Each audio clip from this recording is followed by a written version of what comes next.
Lain sa mga pasununon sa mga pasahero kay sugod karong Miyerkules, 8 pesos na ang mamahimong minimum nga plitihan sa mga public utility jeepneys kun PUJ. Adunay live update si Chona Carion. Chona?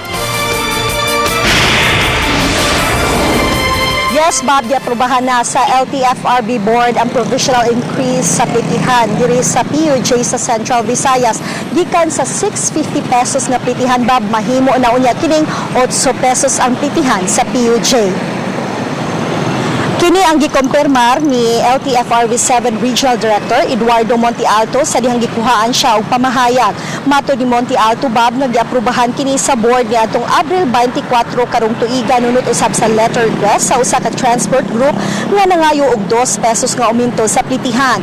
Kini gumikan sa padayong pagsaka sa presyo sa krudo, diin karon moabot na sa 43 hangtod 47 pesos ang matag litro. Nagsaka usab ang presyo sa spare parts sa mga sakyanan. Ang minimum fare usab sa Central Visayas nga 650 pesos gihulagway nga usa sa pinakaubos na plitihan lukop nasod.